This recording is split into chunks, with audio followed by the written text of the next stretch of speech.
Welcome to PGG Music Live.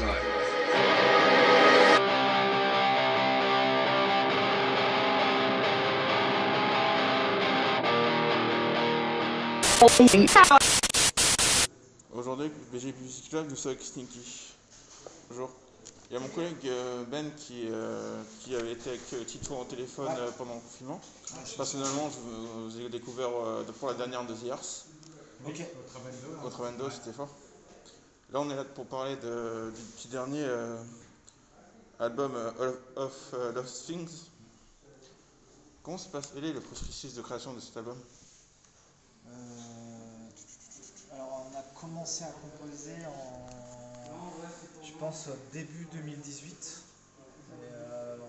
On savait qu'on voulait refaire un album après le précédent.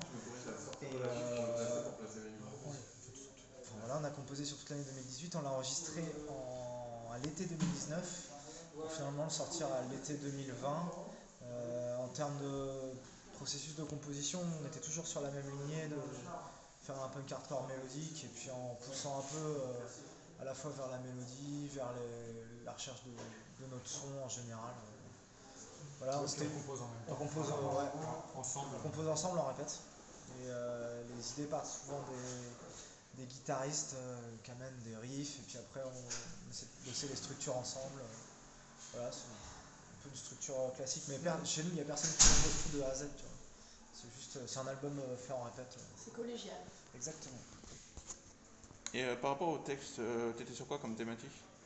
Alors au niveau des textes, déjà on les écrit à deux avec Titouan. Et au niveau des thématiques, c'est assez introspectif en fait, on parle de choses qu'on a pu vivre, ou qu'on appréhende de vivre ou autre.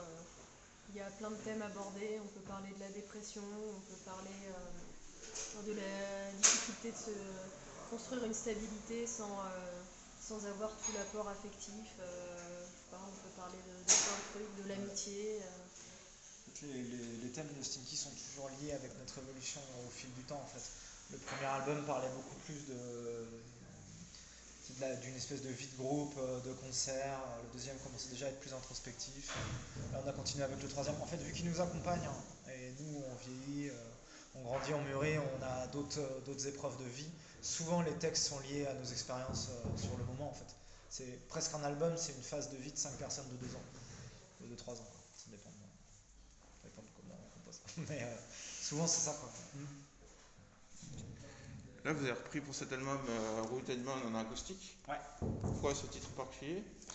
Est-ce que tu vas pousser plus la clean voice sur les prochains albums Alors pour Diamond déjà, ça fait un petit bout de temps qu'on voulait enregistrer nos morceaux en acoustique.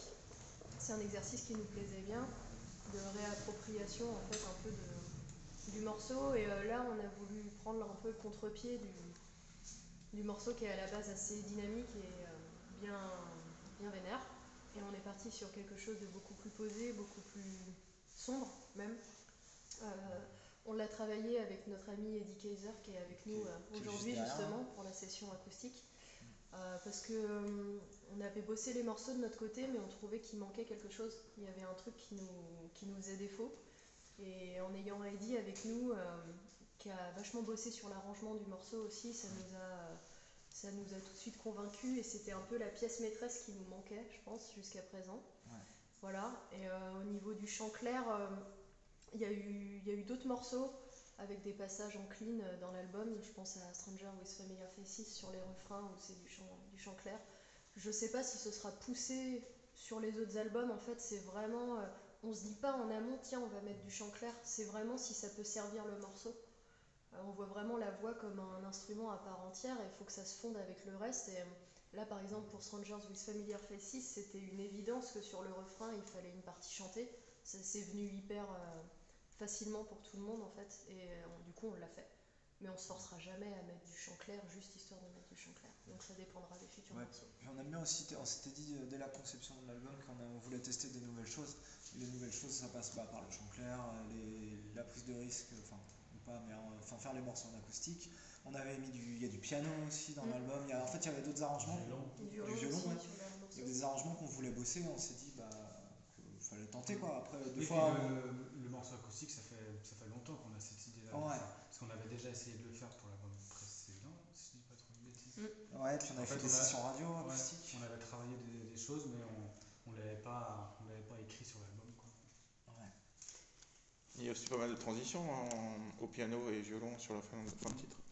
Ouais, il y a une transition acoustique, une transition piano. Ça permet de faire respirer un petit peu l'album, Ouais. quoi, parce que Le structure ouais, un c'est peu. ça, que ça n'aille pas tout le temps à 200 BPM et d'avoir fini l'album et t'es là, tu comprends Ouais, plus que rien. ce soit quoi. moins dense en fait. Ouais, c'est ça. C'est pour ça qu'on a décidé d'inclure ces petits breaks, ces petites nappes qu'on trouvait sympa. En fait, on essaie toujours, quand on recompose un album, d'enlever un peu ce qui nous semble des défauts du précédent. Et sur le précédent, on le trouvait trop dense. On trouvait qu'il y avait une demi-heure de musique, mais qui était. C'était un bloc. Ouais, c'était un bloc de bétonné. Et là, on voulait faire un truc plus aéré. Et on trouvait que les transitions, c'était une manière de le faire. D'accord. Un peu moins pimpin, quoi. Ça peut être un des objectifs D'accord. employés, ouais. Pas mal du titre et du clip Struggle. Ce que raconte ce titre. Bah, Struggle, ça parle de se détacher un peu du regard que les autres peuvent porter sur nous, de s'affranchir un peu du jugement des autres. Voilà, c'est un morceau une thématique qu'on avait envie d'aborder depuis pas mal d'albums déjà. Et voilà, l'idée c'est vraiment d'être qui on veut être et de faire ce qu'on veut faire sans s'inquiéter de ce que vont pouvoir dire ou penser les autres. Voilà. Après, la conception du clip, en fait, Struggle, quand l'album est sorti, ça a été un des morceaux il y a pas mal de gens qui sont revenus dessus en nous disant que c'était un de leurs morceaux assez accrocheur, assez favori, ce qui pour nous semblait moins évident. Et en fait, on s'est dit, il n'y a pas si longtemps que ça, cet été, on s'est dit que ce serait pas mal qu'on ait un nouveau support visuel. Et on a essayé de réfléchir à une manière de le clipper en fait, et aux idées qu'on avait, à la fois au budget, au truc, à une espèce de mise en place pour faire un clip. Nous, on avait fait beaucoup de clips avec des images live, parce que c'est ce qui est le plus simple à faire et le moins coûteux. Et là, on voulait faire un truc qu'on n'avait jamais fait, où tu vois, on joue dans un décor, un truc. Puis en lien avec l'artwork, Ouais. on essaye vraiment avec ce nouvel album d'avoir une cohérence en fait sur tout ce qu'on apporte autour, que ce soit les photos promo, les clips, enfin tout l'univers qui va autour de la musique, parce qu'on pense que c'est hyper important en fait. Et qu'une sortie d'album, ça se résume pas juste à la musique que tu sors, il y a tout le reste à côté. Et du coup, avec l'artwork et la présence quand même assez importante de la notion de feu, et voilà. On avait en tête l'idée du feu, et puis après on a bossé donc avec une association qui est vers chez nous au sud de Nantes qui s'appelle les Bungalow Bunkers. C'est ceux qui font les décos du Hellfest. Quand tu arrives dans le Hellfest Square, tu sais, t'as la ville, si tu es déjà allé, t'as la ville et tout, et c'est eux qui bossent là-dessus. Et vu qu'ils ont plein de temps en ce moment parce qu'il n'y a pas d'événement, on a vu avec eux des idées de ce qu'on pouvait faire, hein, tu vois, donc l'idée des bidons découpés, ça vient d'eux, les trucs de feu, les lettres de feu, ils nous ont aidés en fait sur le. Ouais. Tout est fait maison. Ouais, tout est. Grâce à eux. Il n'y a aucune retouche numérique et tout, mais. Ouais. Et on a rebossé avec Mathieu Lézan, du coup, qui avait fait de Strangers aussi, ça, Ouais. et Revival Fire. Et ça s'était super bien passé avec lui, du coup, on a décidé de. Ouais, puis on s'est bien de marré. rempiler, quoi. On C'est bien marré. C'était une évidence. Ouais, c'était chouette. J'ai bien reconnu la patte de Mathieu. Ouais, c'est vrai. Ouais, ça m'étonne pas au niveau du traitement de l'image aussi. Il avait l'air à l'aise en tout cas à faire ce genre de clip. Il bosse pour Etegada, pour Acme, pour tout le monde. Il fait beaucoup de clips dans le métal français. Je pense qu'il a dû faire tous les groupes. Ouais, il va avoir marre. Et comment ça s'est passé au niveau de l'enregistrement? Combien de temps ça vous a pris? Déjà, nous, c'est assez. Ça nous prend pas énormément de temps parce que c'est cher. Je crois, sans dire trop de conneries, ça nous a Toi, t'as pris 3 jours un de mois. batterie. On a mis un mois entre le premier jour de batterie et la fin des chœurs. Mais dedans, il y avait des moments espacés. On fait des prises chant qui sont étalées, prises chœur, on revient sur des trucs. Je pense que c'est peut-être 15 jours. Ouais, je pense 15 jours max, mais qu'on avait étalé sur un mois. Tu vois, le temps de retraiter un peu les pistes. Ouais. Plus une journée pour enregistrer l'acoustique, le piano, le truc. Mais autour d'un mois dans la globalité, mais t'es pas en studio tous les jours, quoi. Parce que finalement, on a enregistré dans 3 lieux différents. Tu vois. Ouais. On a enregistré à La Roche-sur-Yon, au Nomade Audio, on a enregistré chez Arthur, Qui est Brunberg et au Batisca à Nantes pour la session acoustique. Ouais.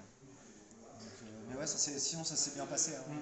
On savait à peu près où on voulait aller. C'était le 3e album qu'on faisait, donc tu vois, on enregistrait avec des gens qu'on connaissait. Il y avait les habitudes de studio, les trucs.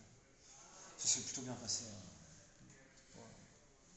Et comment s'est passée l'expérience Hellfest from Home? Et ben c'était l'expérience, c'était super. C'est très stressant. C'est très stressant. Déjà parce que ça faisait un moment qu'on n'avait pas joué. Et se retrouver face caméra, avec une grosse caméra sur un bras et tout, et puis que des techniciens finalement devant toi. Et, en fait, c'est un peu comme tourner un clip mais sans le playback. Ouais. Ça faisait un peu plateau TV, tu vois, mine de rien. Et Nous, on connaît pas c'est des choses qu'on n'a pas l'habitude de faire. Donc, vraiment, c'est un peu la pression, mais bon, il fallait. Et puis c'était surtout hyper déroutant de se dire que tu jouais à la fois devant personne et devant plein de monde. Ouais, c'est Parce ça. que quand on s'est rendu compte qu'il y avait 400 000 streams Le sur nombre de cette streams vidéo, qu'on voyait, tu vois. les retours que ça a pu avoir, ça a été limite des retours plus impressionnants que pour notre date sur la Warzone.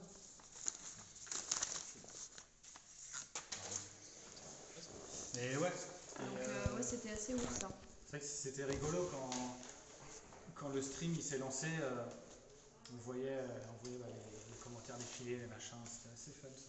Ouais, et puis il faut aussi imaginer que c'est un truc où quand tu joues, tu n'as aucune idée du son qui va être diffusé. Nous, on joue sur un plateau, c'est comme un concert avec les retours, mais tu n'as aucune idée du son quand il sort en télé. Et du coup, tout ça, c'est des facteurs sur lesquels tu n'as pas du tout la main et qui sont. Moi, je trouve ça super stressant. En fait, tu joues en n'ayant aucune idée du rendu que ça, tant visuel que sonore. Donc, c'est. Même au niveau de l'image, tu vois, Tu sais pas ce que ça rend. Mais ça rend super bien. Mais c'est très content. Voilà, ça fait et tout. Mais sur le moment, t'es. Ouais, t'es un peu.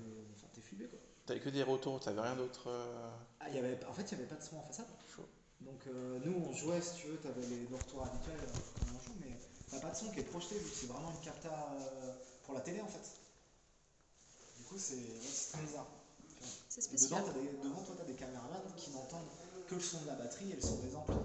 Et ils n'entendent pas la voix, parce que la voix n'est pas projetée. C'est vraiment au sein du groupe. Ouais.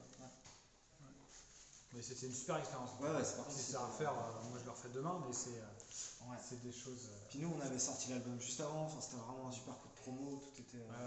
C'était très cool quoi. Ouais, parce qu'on a sorti l'album le 12 juin et c'était le 18 juin qu'on faisait ça, ou 18-19, donc pour nous c'était plutôt royal. Au niveau promo, c'était juste super quoi. Donc, ça nous permet aussi d'avoir un objectif en tant que groupe. Je pense avec les concerts d'été, c'était mort. Au moins là, on répétait pour faire un truc. Ouais, merci encore Yoann, encore une fois. C'est vrai, franchement, de nous permettre de faire ce genre de choses. C'était super chouette. Et ça vous a fait quoi de grandir du côté de Clisson? Bah, disons que ça nous a permis, parce que j'imagine que ta question est en rapport avec le Hellfest, parce que sinon, à part les vignes et le bon muscadet... voilà. Non, sinon, ça nous a permis très jeunes d'avoir accès à des concerts de groupes assez ouf qui viennent du monde entier. C'est-à-dire que quand tu as 14 ans et que tu vois tes premiers concerts de hardcore, c'est juste hyper inspirant. T'as juste envie de faire la même chose. T'as envie de faire de la musique en fait. Et ça donne la niaque. C'est plus ça, ça nous a permis d'accéder à 10 minutes de chez nous à des groupes de dingue, à des concerts fous dans des conditions folles, tout simplement.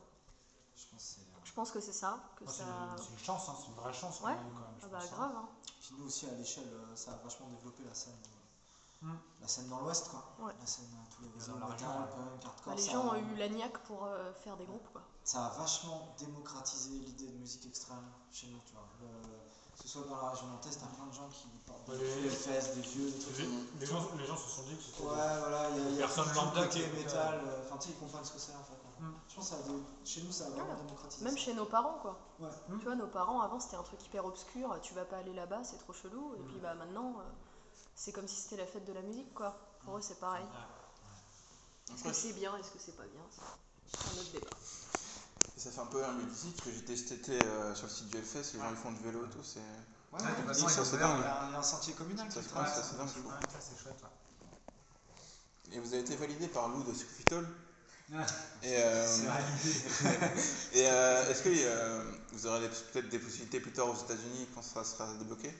Alors, là-dessus, on n'en a aucune idée en fait, parce que l'histoire avec Lou de Scufitol, c'est qu'on a joué avec eux plusieurs fois, et du coup, au moment de la sortie d'album, ils nous avaient écrit tout ça, et puis on on a gardé contact si tu veux avec le gars.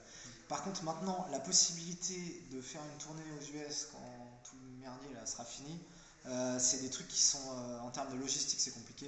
Enfin, financièrement, il faut que ce soit un truc Après, un c'est peu vrai que viable et tout. la question s'est posée aussi, vu qu'on a signé sur On a un label américain, Donc, donc c'est pas un truc qui paraîtrait inaccessible, mais je pense qu'avant, on aurait plein de dates à faire en France, en Europe, au Japon aussi. ouais, il faut recaler la tournée au Japon. Ouais.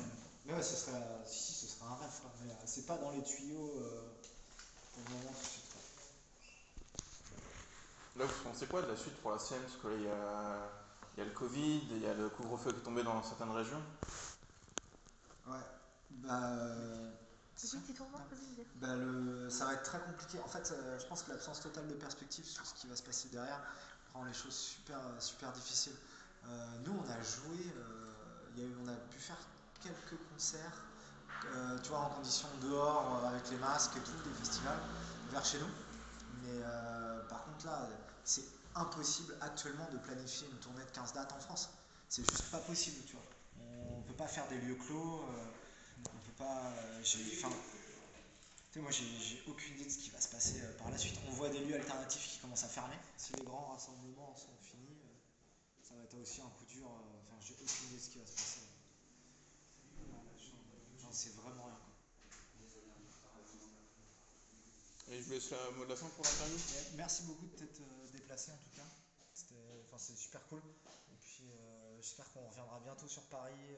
On devait avoir des plans au mois de mars-avril, mais on va peut-être passer au Travendo, mais je sais pas si ça aura lieu. Tout ça, des trucs. Ouais. On verra bien pour la suite, quoi. Merci encore en tout cas. Ouais. Merci. Merci beaucoup.